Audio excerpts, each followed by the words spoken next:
السلام علیکم ورحمۃ اللہ وبرکاتہ۔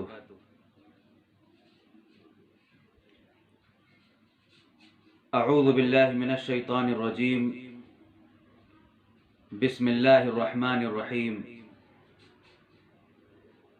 وما ارسلناک الا کافۃ للناس بشیرا ونذیرا، صدق اللہ العظیم۔ حضرات گرامی، گزشتہ ہفتے ہم نے اسلام کے عقیدہ رسالت کے سلسلے میں گفتگو کی تھی، اور ہم نے ان باتوں پر اسلام کے نظریے اور قرآن حدیث کے نظریے کو سمجھنے کی کوشش کی تھی کہ رسالت کیا ہے، انسانی زندگی میں اس کی کیا اہمیت ہے، یہ سلسلہ کہاں سے شروع ہوا اور یہ سلسلہ پھر کہاں آ کر ختم ہوا۔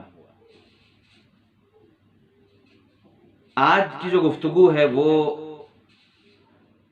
اس سلسلے کے اختتام کے متعلق ہے، یعنی اللہ تبارک و تعالی نے رسالت کا جو سلسلہ شروع فرمایا وہ حضرت آدم علیہ السلام سے شروع ہوا اور حضرت محمد مصطفیٰ صلی اللہ علیہ وسلم پر آ کر ختم ہوا۔ لہٰذا آج جو گفتگو کرنی ہے وہ اللہ کے رسول صلی اللہ علیہ وسلم کی نبوت، حضور کی رسالت اور آپ کی رسالت کی جامعیت کے متعلق چند باتیں عرض کرنی۔ اللہ کے رسول صلی اللہ علیہ وسلم کے مقام و مرتبے اور آپ کی نبوت و رسالت کے متعلق ہمیں قرآن کریم میں کئی آیتیں ملتی ہیں۔ ان میں سے ایک آیت کریمہ وہ ہے جو میں نے آپ کے سامنے ابھی شروع میں پڑھی۔ یہ سورہ سبا کی آیت ہے، آیت نمبر 3، جس میں اللہ تبارک و تعالی نے ارشاد فرمایا ہے، خود اللہ کے رسول صلی اللہ علیہ وسلم کو مخاطب کر کے فرمایا ہے کہ اے نبی، ہم نے آپ کو تمام انسانوں کے لیے، پوری انسانیت کے لیے بھیجا ہے، رسول بنا کر بھیجا ہے، اپنا پیغامبر بنا کر بھیجا ہے، اور آپ کو دو ذمہ داریاں ہم نے تفویض کی ہیں، دو کام آپ کے ذمہ لگائے ہیں۔ ایک یہ کہ آپ انسانیت کو خوشخبریاں سنائیں، اور دوسرے یہ کہ آپ ان کو ہوشیار کریں اور متنبہ کریں۔ اس آیت کے ذیل میں ہم لوگوں کو کوشش کرنی ہے کہ اللہ کے رسول صلی اللہ علیہ وسلم کی رسالت کو سمجھیں اور حضور کے مقام و مرتبے اور آپ کے نبوت کا جو اصل اسٹیٹس ہے اس کو سمجھنے کی کوشش کریں۔ دو تین باتیں ذہن میں اچھی طرح رہنی چاہیے۔ ایک بات یہ کہ اللہ کے رسول صلی اللہ علیہ وسلم کو اللہ تعالی نے اس دنیا میں آخری نبی بنا کر جو مبعوث فرمایا، آخری نبی بنا کر جو بھیجا ہے، وہ ایسے ہی بغیر کسی پلاننگ کے یا بغیر کسی ارادے کے ایسا نہیں ہے، بلکہ اللہ تبارک و تعالیٰ کا ایک منظم ارادہ، ایک بہت ہی منظم پلاننگ تھی، جس کے تحت اللہ تعالیٰ نے اپنے آخری نبی اور رسول کی حیثیت سے حضرت محمد مصطفیٰ صلی اللہ علیہ وسلم کو منتخب کیا۔ حضور کے سلیکشن میں بھی اللہ تعالیٰ کی خاص حکمت تھی، مکے کے سلیکشن میں بھی، پھر ہجرت کر کے مدینہ کی سلیکشن میں بھی، اور یہ تمام چیزیں جو ہیں یہ سب کی سب ایک منظم پلاننگ کے تحت، ایک نظام کے تحت اللہ تبارک و تعالیٰ نے ان تمام کاموں کو انجام دیا۔ ایسا نہیں ہوا کہ اچانک اچھا بھائی لاؤ چلو فلاں کو رسول بنا دیتے ہیں، چلو فلاں کا نبی بنا دیتے ہیں، نہیں۔ جیسا کہ پچھلے ہفتے بھی عرض کیا گیا تھا کہ حضور سے پہلے کے تمام نبیوں نے اس بات کی بشارت دی تھی اپنی اپنی قوم کو کہ ہم جب جائیں گے تو پھر یہ سلسلہ چلتا رہے گا، اور آخر میں ہمارے بعد ایک رسول آئے گا جس کا نام احمد ہوگا، اور حضور کی بہت ساری نشانیاں اور بہت ساری خوبیاں، بہت ساری علامتیں اور صفات بتائی گئی تھیں۔ یہ وہ نشانیاں اور صفات تھیں جن کے ذریعے آسمانی کتابیں رکھنے والے دوسرے مذاہب کے لوگ، خاص طور پر یہودی جو بہت ذہین اور بہت زیرک تھے اور اپنی کتاب پر ان کو بڑا عبور ہوتا تھا، وہ لوگ خاص طور پر حضور کی پیدائش اور حضور کی ولادت کے مقام اور آپ کی ہجرت کے مقام یعنی مدینہ منورہ کو پہلے ہی سے جان سمجھ گئے تھے، اور بہت بڑی تعداد ان کی وہاں پہلے سے پہنچ بھی گئی تھی۔ غرض یہ کہ اللہ کے رسول صلی اللہ علیہ وسلم کو اللہ تعالی نے تمام صفات کے لحاظ سے جامع، مکمل اور کمپلیٹ بنا کر بھیجا۔ وہ صفات جسمانی بھی تھیں، روحانی بھی تھیں، پیغام کے لحاظ سے بھی تھیں، اسوے کے لحاظ سے بھی تھیں، معجزات کے لحاظ سے بھی تھیں، اور کتاب کے لحاظ سے بھی تھیں۔ ہر لحاظ سے اللہ کے رسول صلی اللہ علیہ وسلم کا پیغام اور آپ کی ذات، آپ کی نبوت اور رسالت وہ سب سے جامع، سب سے مکمل اور سب سے زیادہ کمپلیٹ نظر آتی ہے۔ مثال کے طور پر سب سے پہلے ہم جسم کو لیتے ہیں۔ اللہ کے رسول صلی اللہ علیہ وسلم کا جسم مبارک انتہائی متوازن، اور جب ہم اگر وہ سیرت کی کتابیں پڑھنی شروع کریں، صحابہ کرام کے اقوال پڑھنے شروع کریں جنہوں نے حضور کے حلیے مبارک کو، آپ کے چہرے مہرے کو، چال ڈھال کو، جسم مبارک کے تمام اعضاء کو بیان کیا ہے، جب ہم ان کو پڑھتے ہیں تو پھر ہم آخر کار یہی کہتے ہیں کہ بھائی اس سے بہتر تو کچھ نہیں ہو سکتا ہمارے پاس۔ حسن کا جو اعلیٰ سے اعلیٰ معیار مردوں میں ہم تلاش کر سکتے ہیں اور بنا سکتے ہیں، وہ سب کا سب اللہ کے رسول صلی اللہ علیہ وسلم کی ذات گرامی میں نظر آتا ہے۔ آقا اس دنیا سے جب تشریف لے گئے اس وقت آپ کی عمر مبارک 63 سال تھی۔ صحابہ کرام کے بیان کے مطابق اس وقت حضور کے سر اور داڑھی دونوں میں ملا کر 20-25 بال سے زیادہ سفید نہیں تھے۔ یہ صرف ایک چھوٹی سی ایک مثال ہے، ایک چھوٹا سا نمونہ میں اس لیے پیش کر رہا ہوں کہ جس شخصیت کی 63 سال کی عمر میں اور انتہائی انتھک جد و جہد اور شدید قسم کی محنتیں اور کوششیں اور پوری زندگی اس کی ایسی شدید آزمائشوں کے ساتھ گزری ہو، وہ ذات گرامی 63 سال میں اگر اس کے سر اور بال داڑھی میں صرف 20-25 بال سفید ہوں تو ہم لوگ اندازہ لگا سکتے ہیں کہ جسمانی لحاظ سے کیسی مضبوط اور کیسی طاقتور اور تندرست و توانا ذات وہ رہی ہوگی۔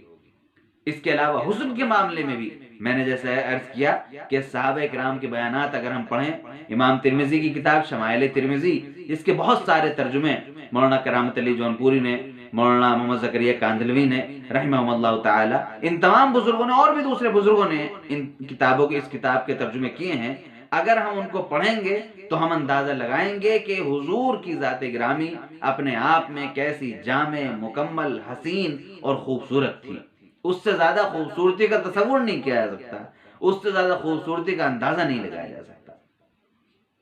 اس کے بعد پھر جب ہم اللہ کے رسول صلی اللہ علیہ وسلم کے پیغام پر آتے ہیں، یا بلکہ اس سے پہلے اگر ہم چلیں تو روح پر آئیے۔ حضور جسم مبارک کی بات ہو گئی، جب روحانی ترقی اور روحانی ارتقاء کی بات آتی ہے تو ہم دیکھتے ہیں کہ اللہ کے رسول صلی اللہ علیہ وسلم کی ذات گرامی روح کے لحاظ سے بھی ان سب سے زیادہ بلند و بالا نظر آتی ہے۔ مثال کے طور پر حضرت موسیٰ علیہ السلام نے اللہ تعالیٰ سے گزارش کی کہ مجھے آپ دکھا دیجئے، یہ بتا دیجئے، دکھا دیجئے کہ آپ کیسے ہیں، آپ کیسے نظر آتے ہیں۔ بنی اسرائیل کے کئی لوگوں کے کہنے پر حضرت موسیٰ علیہ السلام نے یہ گزارش کی اللہ تعالیٰ سے۔ اللہ تبارک و تعالیٰ نے حضرت موسیٰ کو بلایا اور ایک پہاڑ پر وہ لوگ کھڑے ہو گئے۔ سامنے جو دوسرا پہاڑ تھا اس پہاڑ پر ایک ادنا سی جھلک، تجلی، ہلکا سا ایک اشارہ اللہ تبارک و تعالیٰ کے نور کا ہوا اور یہ سب کے سب بے ہوش نظر آنے لگے، اور یہ سب کے سب بے ہوش ہو گئے، بلکہ یوں سمجھیے کہ مر گئے، اور اثر نو اللہ تبارک و تعالیٰ نے ان کو زندگی دی۔ لیکن اللہ کے رسول صلی اللہ علیہ وسلم معراج کے سفر میں وہاں تک تشریف لے جاتے ہیں جہاں تک کوئی مخلوق نہیں گئی۔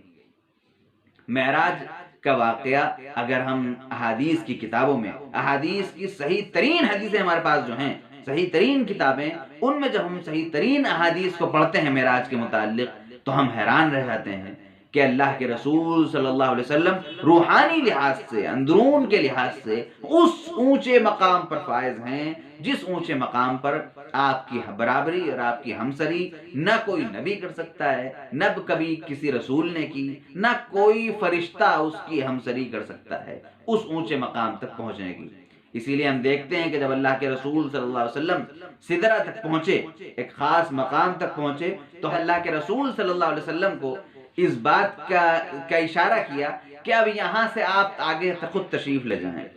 اب یہاں سے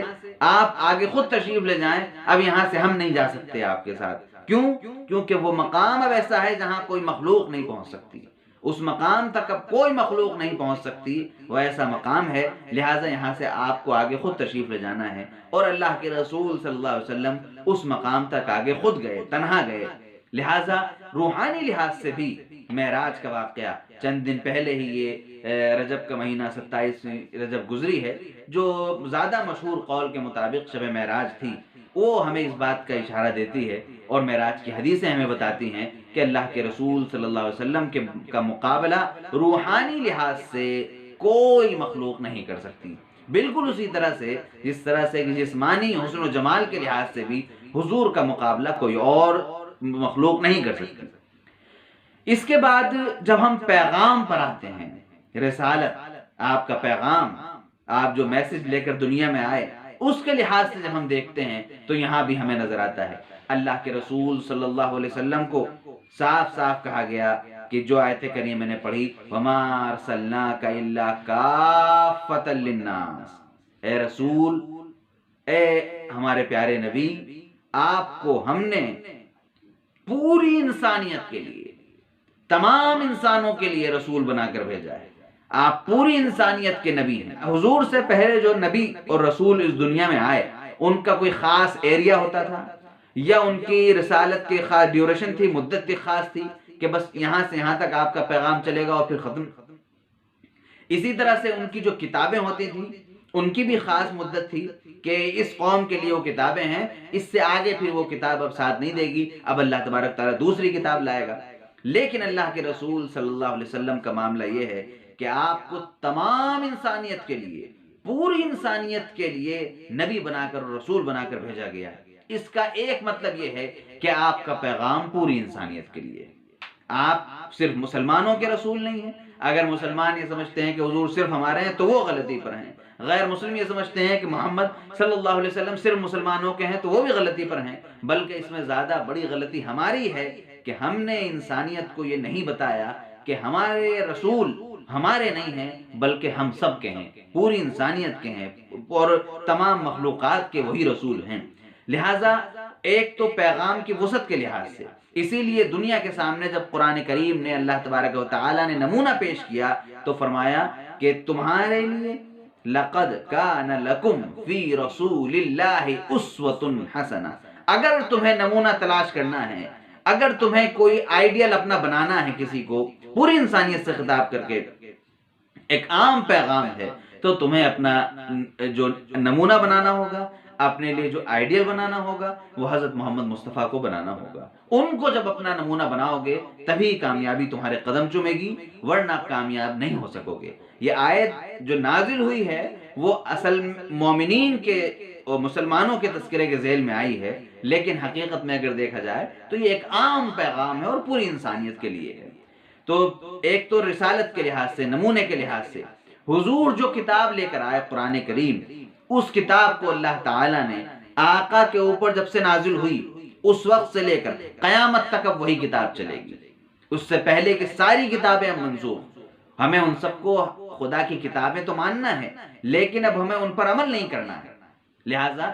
اس کتاب نے آ کر ان تمام کتابوں کو منسوخ کر دیا، اور اس کی ایک بڑی وجہ یہ بھی ہے کہ ان کتابوں میں جو کچھ تھا ان سب کی کریم اٹھا کر اس کتاب میں بھی سمو دی گئی، اور پھر آگے کے جو مسائل تھے وہ تو اپنی جگہ پیش ہیں، اس میں ذکر کیے ہی گئے ہیں۔ تو حضور کی یعنی 6 صدی عیسوی سے لے کر قیامت تک انسان کو جو مسائل پیش آئیں گے ان مسائل کا بہترین حل تو اس کتاب میں ہے ہی ہے۔ اس کے ساتھ ساتھ اس کتاب سے پہلے جو کتابیں دنیا میں آ چکی ہیں اور اس کتاب سے پہلے اللہ تعالیٰ کے نبی جن کتابوں کو لا چکے، اللہ تعالیٰ جن کتابوں کو نازل فرما چکا، وہ کتابیں بھی اپنی روح کے لحاظ سے اس کتاب کے اندر سما گئی آ کر۔ لہٰذا اللہ کے رسول صلی اللہ علیہ وسلم کا جو حقیقی معجزہ اور آپ کی جو کتاب ہے، جو حقیقی حضور کا سب سے بڑا معجزہ بھی ہے قرآن کریم، وہ بھی تمام کتابوں کے لحاظ سے سب سے جامع ہے۔ اس کے بعد جب ہم دیکھتے ہیں تو اللہ کے رسول صلی اللہ علیہ وسلم کی رسالت کا جو علاقہ ہے، ایریا جو ہے، وہ بھی صرف کسی خاص علاقے کے لیے خاص نہیں ہے۔ وہ بھی ایسا نہیں کہ آپ مکے میں تشریف لائے، مدینے آپ نے ہجرت کی تو زیادہ سے زیادہ جزیرۃ العرب کے لیے نہ، بلکہ دنیا میں آنے والی ہر قوم کے لیے، ہر ملک کے لیے، ہر علاقے کے لیے، ہر قبیلے، ہر خاندان کے لیے، اور ہر انسان کے لیے، قیامت تک آنے والے ہر انسان کے لیے۔ یوں سمجھ لیجئے کہ سیدنا صدیق اکبر سے لے کر یا ام المؤمنین حضرت خدیجہ رضی اللہ تعالی عنہ سے لے کر، جو حضور کے پیغام کو سب سے پہلے سننے والی انسان تھیں اور خاتون تھیں، حضور کی اہلیہ محترمہ، وہاں سے لے کر قیامت تک پیدا ہونے والا جو آخری انسان ہوگا، اس تک کے لیے اب حضور کا ہی کام چلے گا، حضور کا ہی پیغام چلے گا، حضور کا ہی نام چلے گا، حضور کا ہی سکہ چلے گا۔ اب باقی تمام سکے مارکیٹ سے اٹھا لیے گئے اور ان کو ختم کر لیا گیا، باقی کوئی کرنسی نہیں چلے گی۔ اللہ تبارک و تعالیٰ کی بارگاہ میں صرف حضرت محمد مصطفیٰ صلی اللہ علیہ وسلم کی مہر لگی ہوئی کرنسی ہی چلے گی، یہاں سے طے کر دیا گیا۔ علامہ اقبال نے اس لیے بہت خوبصورت شعر کہا کہ حسن یوسف دم عیسیٰ ید بیضا داری، حسن یوسف دم عیسیٰ ید بیضا داری، آنچ خوباں ہما دارند تو تنہا داری۔ یعنی حضور سے پہلے کے جو نبی تھے اور جو رسول تھے، ان سب کے اندر جو تمام خوبیاں تھیں، ان سب کو سمیٹ کر حضرت محمد مصطفیٰ صلی اللہ علیہ وسلم کی ذات گرامی میں سمیٹ دیا گیا۔ اب آپ ہی ہیں، آپ ہی نمونہ ہیں۔ اسی لیے ہم مسلمانوں کا یہ بھی عقیدہ ہے کہ اللہ کے رسول صلی اللہ علیہ وسلم سے پہلے حضرت عیسیٰ علیہ السلام جو نبی بن کر آئے تھے، اور انہیں مارنے کی جو کوشش کی گئی اور سازش کی گئی، اللہ تبارک و تعالیٰ نے ان کو اپنے پاس اٹھا لیا، زندہ ان کو اپنے پاس اٹھا لیا۔ قیامت سے پہلے وہ دوبارہ دنیا میں تشریف لائیں گے۔ تمام مسلمانوں کا متفق علیہ عقیدہ ہے، یہ عقیدے کی بات ہے، یہ کوئی نظریاتی بات نہیں ہے، اس بات کو کلیئر کرنا چاہیے۔ بعض لوگ ہم مسلمانوں ہی میں سے اس سلسلے میں بہت مغالطے کا خود بھی شکار ہیں اور دوسروں کو بھی اس مغالطے کا شکار کرتے ہیں۔ نظریاتی بات ہے، یہ تو رائے ہے نا، کوئی کسی کی رائے وائے نہیں، امت کا متفقہ فیصلہ ہے، امت کا اجماع ہے، اسے ماننا ہی پڑے گا۔ اور اجماعی چیز ہے جو صحابہ کرام سے لے کر آج تک تمام علماء کے درمیان متفق علیہ رہی ہے، اسے ماننا ہے ہر حال میں۔ اور اگر کوئی آدمی اس کو نہیں مانتا ہے تو وہ تقریباً اسلام سے خارج ہونے کے در پہ پہنچ جاتا ہے۔ امت کے اس اجماع سے جو قرآن سے بھی ثابت، احادیث سے بھی ثابت، اجماع صحابہ سے بھی ثابت، اور امت کے تمام علماء کے اجماع سے بھی ثابت، اس عقیدے کی انکار کر کے آدمی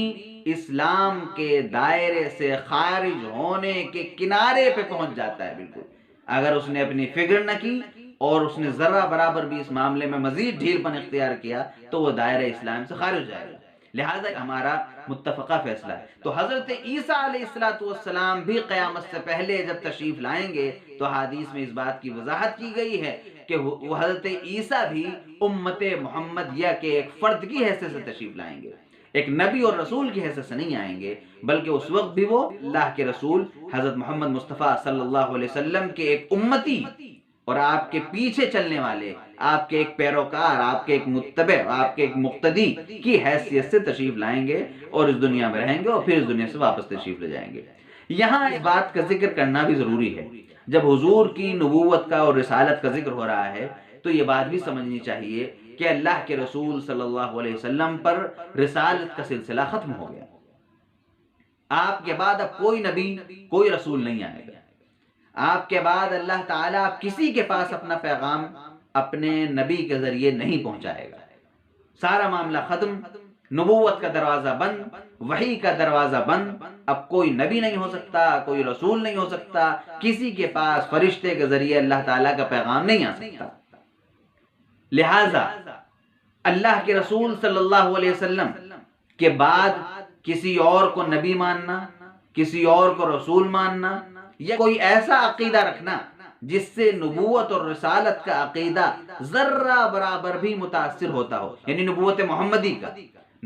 محمدی کی رسالت اور نبوت کا عقیدہ ذرہ برابر بھی متاثر ہوتا ہو، ایسا آدمی بھی اسلام کے دائرے سے خارج ہو جاتا ہے۔ اللہ کے رسول صلی اللہ علیہ وسلم نے اس بات کی پیش گوئی فرمائی تھی۔ آقا نے فرمایا تھا کہ میرے بعد بہت سارے جھوٹے، کذاب اور دجال قسم کے لوگ پیدا ہوں گے جو اس بات کا دعویٰ کریں گے، اپنے الگ الگ فائدوں کی وجہ سے وہ اس بات کا دعویٰ کریں گے کہ میں نبی ہوں، میں رسول ہوں، میں فلاں ہوں، میں فلاں ہوں، میں محمد المصطفیٰ صلی اللہ علیہ وسلم کی ایک نئی شکل ہوں، وغیرہ وغیرہ اس طرح کی باتیں کریں گے۔ تو حضور نے واضح فرمایا تھا کہ ایسے لوگ دجال ہوں گے اور کذاب ہوں گے۔ ہمارے بر صغیر کی بدقسمتی ہے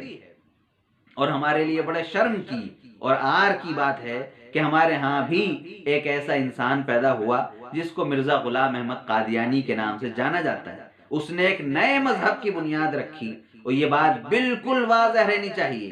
کہ قادیانی، احمدی،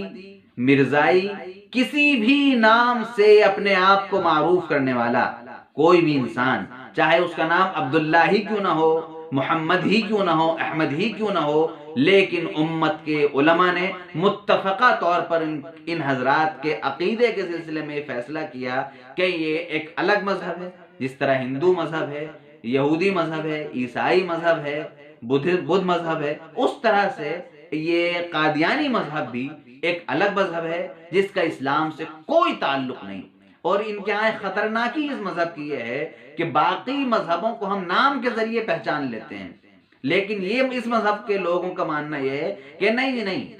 ہم بھی نام قرآن کا ہم بھی لیں گے، ساتھ ساتھ اپنی دوسری چیزوں کا بھی لیں گے، لیکن قرآن کا بھی لیں گے۔ ہم مرزا غلام احمد قادیانی کا بھی نام لیں گے، لیکن محمد مصطفیٰ صلی اللہ علیہ وسلم کا بھی نام لیں گے۔ تو یہ بات یاد رکھنی چاہیے، بات بہت طویل ہو جائے گی، صرف اشارے کے طور پر عرض کر رہا ہوں، کیونکہ خاص طور پر بڑے شہروں میں یہ دعوت بہت تیزی کے ساتھ پھیلائی جاتی ہے اور اس سے بہت سارے لوگ ہمارے سیدھے سادھے دھوکے میں آ جاتے ہیں۔ یہ بات اچھی طرح سمجھ لینی چاہیے کہ اللہ کے آخری نبی حضرت محمد مصطفیٰ صلی اللہ علیہ وسلم ہیں۔ آپ کے بعد نبوت ختم، رسالت ختم، کوئی نبی کا شبیہ بھی نہیں ہو سکتا کہ نہیں مکمل تو نہیں، تھوڑا بہت، قطعاً کچھ نہیں۔ پیغام چلے گا تو صرف حضور کا، تعلیمات چلیں گی تو صرف حضور کی، کتاب چلیں گی تو صرف قرآن کریم اور قرآن کریم کی تشریح احادیث نبوی کی شکل میں۔ اس کے علاوہ ان دونوں کی تشریحات پر جو چیزیں مشتمل ہیں وہ تو چلیں گی، لیکن کوئی الگ راہ بنا لی جائے کہ نہیں ہم بھی ایک ریفارمر ہیں، ہم بھی ایک مصلح ہیں اور ہماری بیس وہی ہے، اس طرح کے تمام چیزوں کا راستہ بند کر دیا گیا اللہ کے رسول صلی اللہ علیہ وسلم کو جب خاتم النبیین بنانے کا اعلان کر دیا گیا۔ لہٰذا یہ ختم نبوت کا عقیدہ بھی اور حضرت عیسیٰ علیہ السلام کے نزول کے دوسری مرتبہ آنے کا عقیدہ اور حضور صلی اللہ علیہ وسلم کے ایک امتی بننے کا عقیدہ، یہ تمام عقیدے وہ ہیں جو اللہ کے رسول صلی اللہ علیہ وسلم کی نبوت اور حضور کی رسالت کی جامعیت، اس کے جو مکمل ہونا ہے اس کو ثابت کرتے ہیں۔ یہاں چونکہ شب معراج میں نے عرض کیا کہ ابھی گزری ہے، اس بات کی طرف بھی اشارہ کر دوں کہ شب معراج میں اللہ تبارک و تعالی نے اپنے رسول حضرت محمد مصطفیٰ صلی اللہ علیہ وسلم کو مدینہ منورہ سے مکہ مکرمہ اور اس کے بعد پھر مسجد اقصی اللہ تبارک و تعالی لے گیا اپنے آخری رسول کو۔ وہاں پر حضور نے تمام نبیوں اور تمام رسولوں کی امامت فرمائی، اور یہ امامت اسی لیے تھی، تمام صحیح حدیثوں میں اس کا تذکرہ موجود اور تمام صحیح کتابوں میں احادیث کی، بخاری میں، مسلم میں ان احادیث کا تذکرہ موجود ہے۔ اور یہ امامت تھی ہی اس لیے تاکہ یہاں سے اس بات پر مہر لگ جائے کہ اب صرف محمد مصطفیٰ صلی اللہ علیہ وسلم کی نبوت چلے گی، صرف آپ کی رسالت چلے گی، آپ کی کتاب چلے گی اور آپ کا پیغام چلے گا۔ لہٰذا اب آخری بات جو ہمارے سامنے ہے وہ یہ کہ وہ شخص جو حضرت محمد مصطفیٰ صلی اللہ علیہ وسلم کو اللہ کا آخری نبی، آخری رسول مانتا ہے، ہم اور آپ جیسے، اور اس بات پر فخر کرتا ہے کہ ہم حضور کے امتی ہیں، اس کے لیے اللہ کے رسول صلی اللہ علیہ وسلم کی زندگی میں،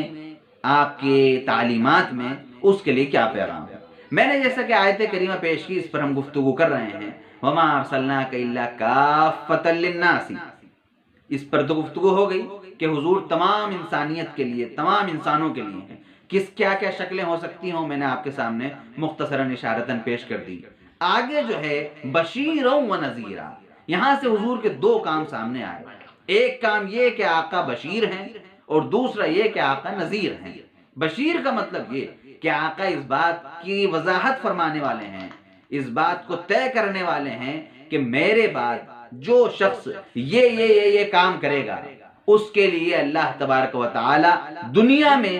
یہ بدلہ مقرر فرمائے گا اور اس کو دنیا میں ان انعامات سے نوازے گا اور آخرت میں اس کو یہ انعامات ملیں گے۔ اور حضور بھی اس بات کو بھی طے کرنے والے ہیں کہ میری فلاں فلاں تعلیمات پر جس شخص نے عمل نہیں کیا اس کو فلاں فلاں نقصانات کا سامنا کرنا پڑے گا اور گھاٹے کا سامنا کرنا پڑے گا، دنیا میں بھی اور آخرت میں بھی۔ یہاں سے یہ بات نکل گئی کہ خیر اور شر، اچھائی اور برائی، حق اور باطل، سچ اور جھوٹ، جو کچھ بھی ہے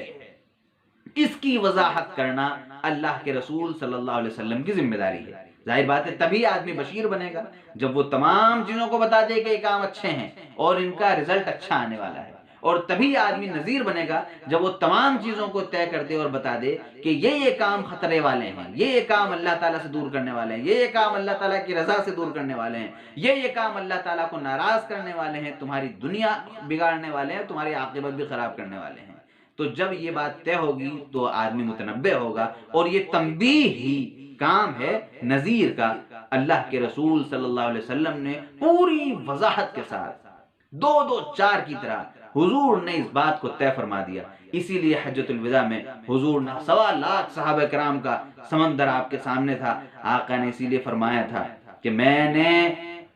اب جو پیغام اللہ تعالیٰ نے مجھے دیا تھا، هل بلغت، کیا میں نے پہنچا دیا؟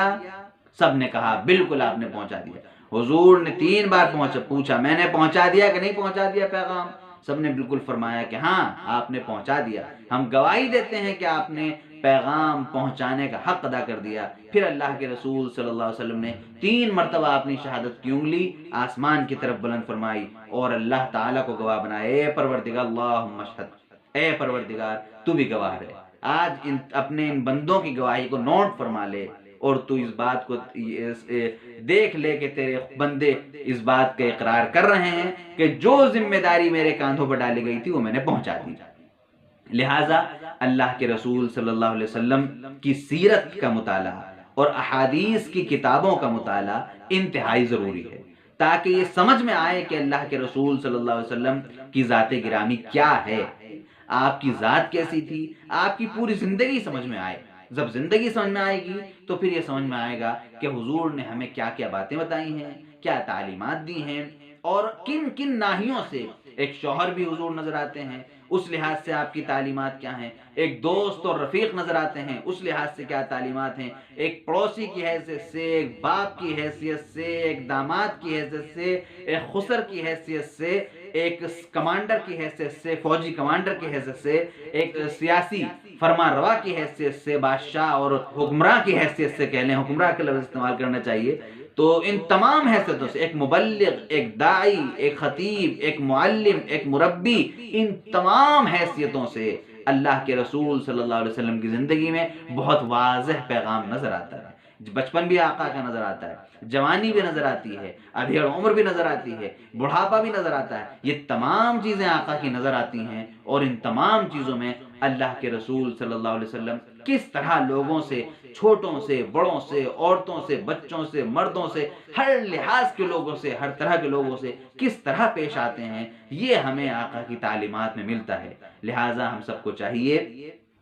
کہ خود اپنی اہمیت سمجھیں کہ اللہ تعالیٰ نے ہمیں کتنا برگزیدہ بنایا، کتنا اہم مقام عطا کیا کہ ہمیں اللہ کے رسول اپنے سب سے محبوب نبی حضرت محمد مصطفیٰ صلی اللہ علیہ وسلم کی امت میں پیدا فرمایا، آپ کا امتی بنایا، اور اس بات کو پھر ہمیں سمجھنا ہوگا کہ آقا کی زندگی کیا تھی اور اس زندگی میں ہمارے لیے ہماری اپنی زندگیوں کے لیے کیا پیغام پوشیدہ ہے۔ جب ہم یہ سمجھ لیں گے تو ہم ایک کامیاب مسلمان، ایک کامیاب امتی کی حیثیت سے زندگی گزاریں گے، اور انشاءاللہ دنیا میں بھی ہمارے لیے خیر ہوگا اور آخرت میں بھی ہمارے لیے خیر ہوگا۔ اللہ تبارک و تعالی سے دعا ہے کہ ہم سب کو کلام پاک کو، اپنے کلام قرآن مجید کو سمجھنے کی توفیق عطا فرمائے، اور اپنے آخری نبی حضرت محمد مصطفیٰ صلی اللہ علیہ وسلم کے امتی ہونے کا جو حق ہے اس حق کو سمجھنے اور ادا کرنے کی توفیق عطا فرمائے۔ آمین۔ وآخر دعوانا ان الحمد للہ رب العالمین۔ السلام علیکم ورحمۃ اللہ وبرکاتہ۔